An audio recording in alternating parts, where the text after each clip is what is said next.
Hi guys, welcome back to my channel. Happy new month guys. Hope you guys are well. Hope you guys are doing okay. I pray that this new month God blesses us and grants us all our heart desires. My name is Oyinda Molalao, and if you are seeing my face for the first time, subscribe to my channel. Welcome to the family. I'm so pleased to have you here. And please don't just subscribe to my channel, follow me on other social media platforms. So today's video literally going to be telling you a story about how myself and my husband were sent back at the airport, the Muritala Mohammed airport. They sent us back. We were unable to board our flight to Canada because of a lot of reasons. I'm sure you guys be wondering like, what happened? But we're here in Canada now. But I am just trying to share this story. But before I do that, I'm sure that you guys can see that I'm looking more beautiful today with my earring that is doing bling bling bling bling. Okay, I'm sure that you guys can tell that it's Ana Luisa's earring because this is not the first time I'm bringing them on. Ana Luisa always sends me amazing pieces, and this is one of their earrings. They also sent me 3 other nice jewelries. I'll show them to you guys in a bit. Let me tell you about Ana Luisa's brand. Ana Luisa is a company that gives very nice pieces, amazing jewelries. They make luxurious jewelries for affordable prices, and you can get this on their website. I'll put a link in my description box so that you can shop from them. This is the Christmas season.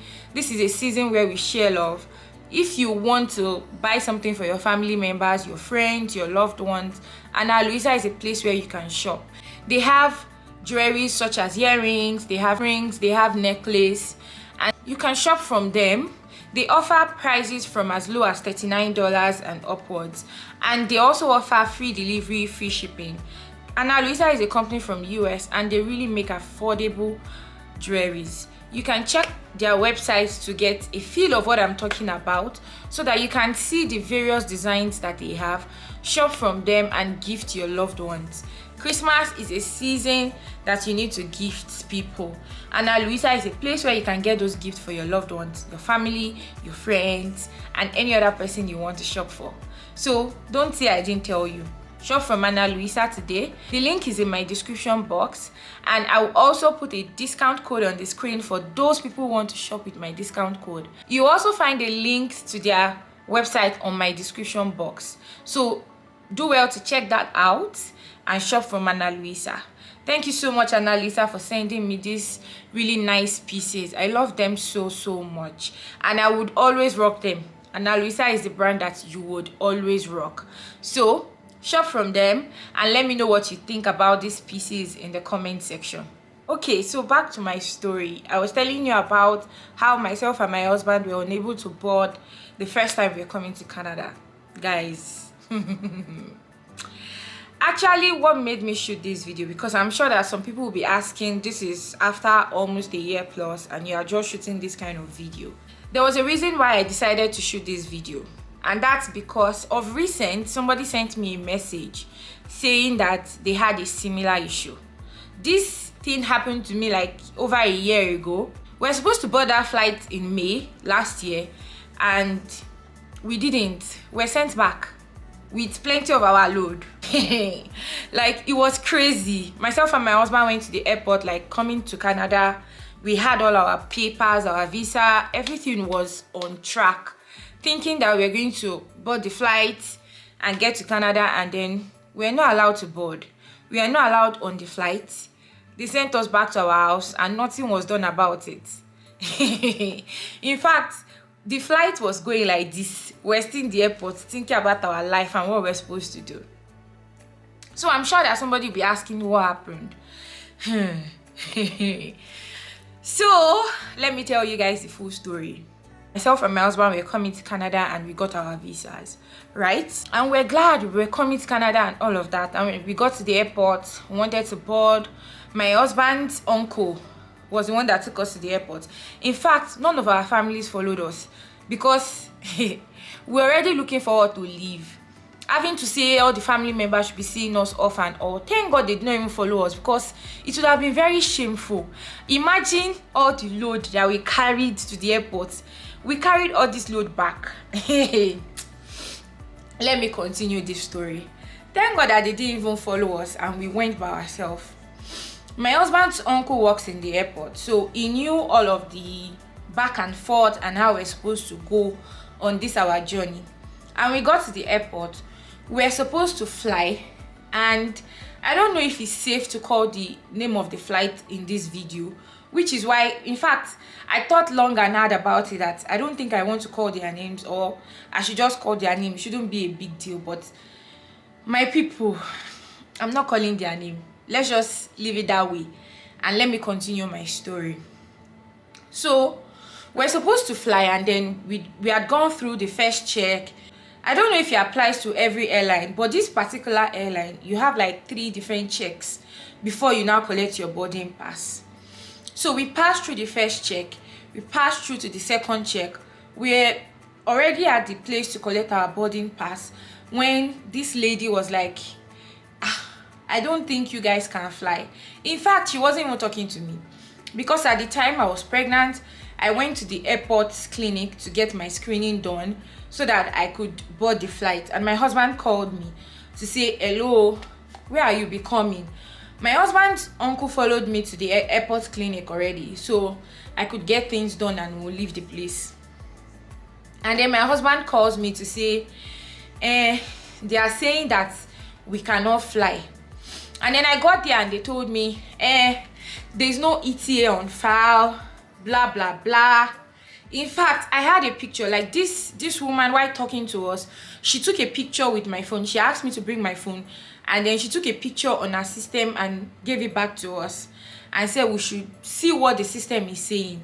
And then I looked at it, I'm like, no ETA on file. What is the meaning of this thing? I don't understand. I don't get. I did all the application online. We don't understand what you're talking about. And my husband's uncle started talking to her like, what's going on? And then they were boarding people, like every other person was moving forward. Myself and my husband were stuck in that same position. This woman was not making any effort to help us. Like, yes, she was not helping us. She was just like, you guys cannot fly today, and that is it. Like I was like and mind you, I had gone to the airport clinic. When they checked me, they checked that my BP was high because I was going through a lot of stress. A pregnant person that was going through a lot of stress, and they already told me my BP was high. So me hearing there's no ETA on file, there's no this, there's no that, I didn't understand. Nobody understood what she was talking about. My husband did not understand. My husband's uncle did not understand. All he did was start putting a call through to all the airport people he knew, because he was working in the airport, that guys, please help. And then there was another man who came and was talking to the lady, that's the flight lady, and nobody understood what was going on. The only thing that was registered in my head was how other people were going and leaving us. And then I picked my phone, because I've told you guys on this my channel that I am a very big fan of WhatsApp group. I am a very big fan of joining a community that can help. And I picked my phone. I sent a message to every single group that I was at that time. And me, I was on several groups. Like, I was on several groups. In fact, when I landed in Canada, this is the aftermath. When I landed in Canada, there was hardly somebody that didn't know me. Like in Calgary, there was in fact, this story that I'm saying, if you heard of this issue at the time, please drop a comment in the comment section that, oh, so you are the lady they were talking about. I dropped a message on every single group. If I can still find the message I dropped on Telegram, I'll add it to this video so you guys can see what I'm talking about. We're supposed to fly. I sent a message and said, guys, please, we're supposed to fly. They're telling us no ETA on file. They're saying this, they're saying that. And I sent a message to every single group, because I felt like this issue should have happened to somebody, and somebody will be able to help us out so that we can fly. And I sent messages, and the good thing about this group is that people raise armies. Like, you just see people standing up to say, okay, so how do we help you? Okay, so what do you need?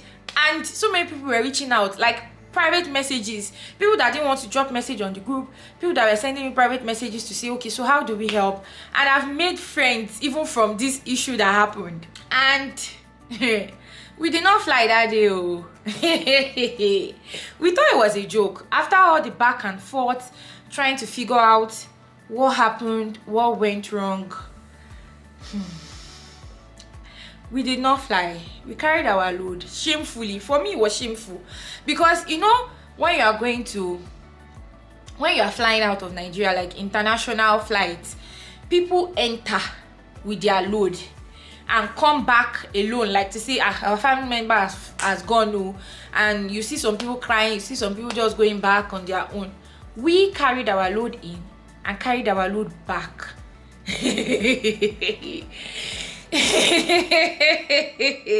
First, it was shameful.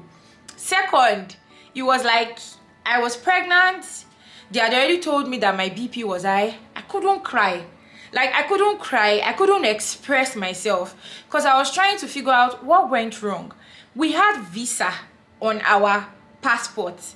Everything checked out. So what went wrong? Now, what this my husband uncle did was he took us to the airport. So he went back to get his car, picked us up back, and was like, from the calls he made, he's taking us to Canadian embassy in VI and VI in Lagos. And I'm like, what will VI do? Because for me, everything we did, if you know IRCC well, you do your stuff online. Like, we did everything online. And I don't think there's a physical office that will say, oh, you did everything online, I'll now help you guys physically and all of that. I was in so much doubt that they were not going to do anything. But at the time, I couldn't complain. I just sat in the car. He carried us to the embassy, the Canadian embassy in VI. And we got there. Like, our flight was supposed to be for 12. All this back and forth happened like around past 10, 11. We left the airport around like 1 because the flight they told us that the flight had already boarded and we're not going anywhere. So we left, went to VI.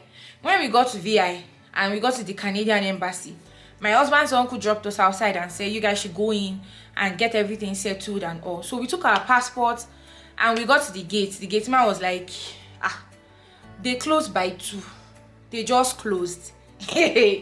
I'm like, they just closed. I just sat down. Like, all I did was sit down. Remember that they had told me that my BP was high and I should be careful. So, in a bit to be careful, I just sat down like this. My husband was asking the security man questions. So what do we do? How do we go about it? And the security guy was like, okay, that he would go tell them what our situation was and he will come back to us. So he went in, came back and said they asked us to send a mail. So send a mail. What are we sending? The security guy didn't say anything. He just said they asked you guys to send a mail to this email address, and he gave us this email address. And on the spot, I took the email. I started to send messages. So I sent a message saying, oh, my name is blah blah blah, I have visa, my husband and I are supposed to travel, this is our application number, this is our visa number. I snapped the visa on the passport. I told them everything that went wrong, that when we got to the airport we couldn't fly because they said no ETA on file and lots of that. I'm sure that somebody watching, I forgot to say it at the beginning. The meaning of ETA is electronic travel authorization. That is what ETA means. Electronic travel authorization. I don't know how that concerns our visa. Oh, I don't get. Anyways, I sent this email including all the information about our visa and the pictures, myself and my husband. And I sent that email. And my husband's uncle came and said, Alpha, we said we're not able to go in. This was what they told us, blah, blah, blah. It was like, okay, let's go home. We'll go and make calls, more calls to see what went wrong. So as we're leaving, my husband was like, let's thank this guy now and give him money for thank you. I'm like, what did you do? That did not give us anything. That he said we should send email. I just told my husband, I beg, let's be going, because why would we be giving him money? We're not able to enter. I don't think that they would have solved anything. Because at the time, my thought was, we did all these things online. I don't think this office has a power to do anything, because they were not even part of the people we did biometrics from and all of that. So for me, it was like they were not going to do anything. So we left. We didn't give the security guy money, which he later came back to haunt me, because let me continue my story. We left, and if anybody knows Lagos, it was a weekday. We're supposed to be traveling on a Monday, and that Monday there was no traffic on 3rd Mainland Bridge, because my uncle stays, my husband's uncle is also my uncle. You guys get it. So he stays in Bagada, and we're leaving VI to Bagada. So 3rd Mainland Bridge, from that side to 3rd Mainland Bridge was a breeze. Like, it was like straight road. There was no traffic. It was afternoon. People had not closed from work. And by the time we left VI to Bagada, I'm going somewhere, guys. By the time we left VI to Bagada, do you know that we had not spent up to 15 minutes? Like, the journey, the distance was not even up to 15 minutes. As we're entering Bagada gate, like to get into my uncle's estate, as we're entering the gate, I got an email to say, your matter, I don't even know how they put it. Let me check, you guys, because I still have the email. Let me check, I'm coming. Okay, so they replied me saying, good day, kindly be informed that your email has been forwarded to the processing office for attention. Regards. And then, as I saw this email, like I told you guys earlier that I sent this email around 2:21, and I'm seeing it like right now. I'm trying to check the timing, and around 2:36 they replied me. It's not even up to 15 minutes. Around 2:36 they replied me to say that your issue has been forwarded to the office, blah blah blah, and is getting resolved. Do you know that, guys, we have not even reached home? Yes, we had not reached home at all. Then they sent me another email. Like, as I was seeing the email, they now sent another email like 2:48. We're still like almost getting home when they sent another email around 2:48. So around 2:48 they sent me a message to say, please be informed that the issue has been resolved. And immediately I got this email. I got another email of IRCC that says that there's something on my profile I should check. Now, if you're watching this video and you did your PR or something, you know that when IRCC wants to communicate with you, IRCC is the body that does visas for Canada, and they will send you an email to check your profile. So as I got this email to say your issue has been resolved, I got another message from IRCC saying that there's an update on my profile and I should check. And by the time I checked, I discovered that there was a new information that says that my passport has been stamped. So apparently from the beginning of all of these issues, they sent our passports, they stamped our passport with visa, but they did not update it on our profile, which means that what the airline was saying was that they didn't update our profile. They didn't put a visa on our profile for them to see that we could fly, which means that it wasn't their fault initially. It was IRCC's fault that was supposed to stamp and update our profile. I think the fault was from the office that we sent our passport to. In fact, you see this passport matter, don't let me even put my mouth in it, because we first sent our passport to London visa office, then we collected it back and sent it to Accra because there was a lot of issues then. But I'm not even going to go into that issue at all, because I want anyone who has had this issue before to get this story that I'm telling you. All we did was, after we couldn't fly, doubting Thomas here, we went to the Canadian embassy in Lagos, lodged a complaint with their email address, and less than 15 minutes later they said that they have forwarded the issue. Less than 15 minutes after, they said it has been resolved, and I got a mail on my profile that everything on my profile had been updated.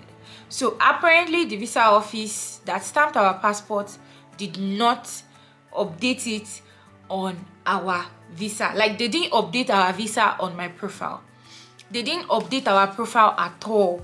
They just stamped and sent our passport and forgot that they were supposed to click tom tom, yes, visa, yes, ETA, yes, and they cost us serious money. We were unable to fly. We didn't fly that day. We had to wait extra 2 days to be able to fly, which was really saddening. Like, it was saddening. You imagine that they say village people are following you. Thank God that village people were not following us. It was just glitch here and there that happens to anybody. Like, it could have happened to anybody. People who have done PR will know that they call something counterfoil. Once they stamp your passport, you will get a counterfoil message to say that, oh, you have seen a message that they've stamped. We didn't get that.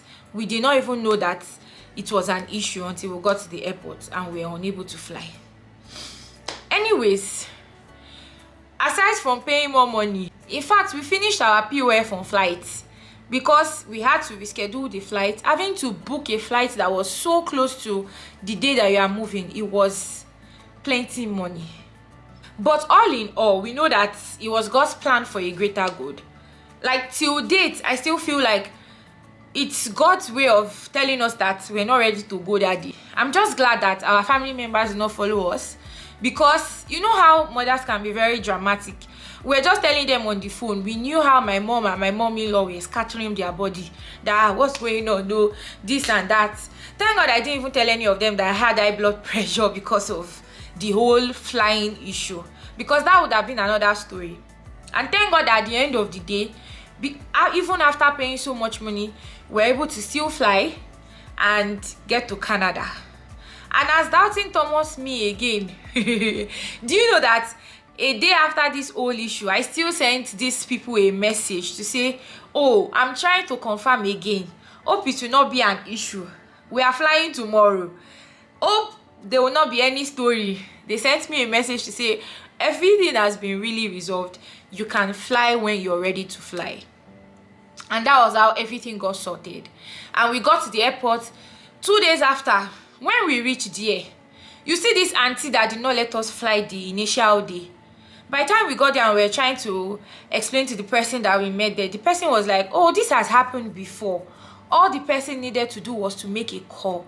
Like, you see how so many people have powers in their hands and they misuse it. Sometimes it costs people their life. Thank God that nothing happened to us. Thank God we're still able to fly, because imagine somebody telling you that all the lady should have done was to reach out to the Canadian embassy to say, oh, these people have these issues. Are they really having correct visa on their file, or they just carry nonsense in their hands and they are coming to my front to tell me no? That's all you could have done. But then this particular person, in fact, the day that I will go back to Nigeria, God will not even let me use their flight again. This person should have just made that call and say, oh, this happened, can they fly? And would have saved us money, would have saved us money, would have saved us a lot of things. Because thank God that our parents were not even hypertensive, because having to hear that your children cannot fly, village people are following you, and a host of other things, it's just a lot. It was a lot at that time. We're grateful that we're here now, but I'm just here to shoot this video to tell somebody, maybe you're watching, anybody that is watching right now, you might have such issues. God will not even let you have this kind of issues, but you know somebody that is saying that, oh, this happened to me and I don't know what to do. I have helped you by telling you what to do. I've said so much story today that I did not plan to make this video so long, but it happened that this video is long because I like story and I'm a storyteller. This is why you should subscribe to my channel, so that you'll be hearing just like this, story like this. But you remember that I said that I kind of felt bad after the whole incident that we didn't give this security guy money to say thank you, because he went to bring the email address for us. He could have as well said, oh, there's nothing they would do, or there was nothing they could do, and would have gone home and probably be finding out what to do after a few days. But this guy helped us, and ordinary 500 naira to say thank you. I was doing stronger that there's nothing they can do, Jare, and we left the place. Until today, it still haunts me that there was something we could have done to say thank you to the guy. which is why you guys should learn a lesson. Don't be a doubting Thomas like me. Hopefully you will not have this kind of issues, but if this kind of issues comes up, Canadian Embassy in Lagos helps. Or if you are in this kind of shoes, you can send me an email, send me a DM on Instagram, which is why you should follow me on Instagram, so that I can send you the email address and you can shoot them an email.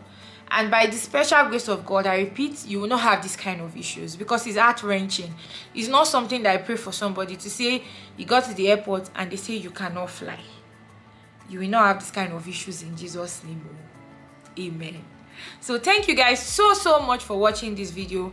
Please don't forget to like my video. Don't forget to share with somebody. And also, if you remember this story on Telegram, on WhatsApp, or you've heard of somebody that this kind of issue happened to, it's me. I'm the one. Please reply in the comment section. And if you were in my shoes, how would you have felt? Tell me in the comment section. Also, don't forget to shop from Ana Luisa today. Christmas is coming. Surprise your loved ones with gifts and lovely things from Ana Luisa. Thank you so much, Ana Luisa, for sending me these really nice pieces. And I'll see you in my next video. Bye.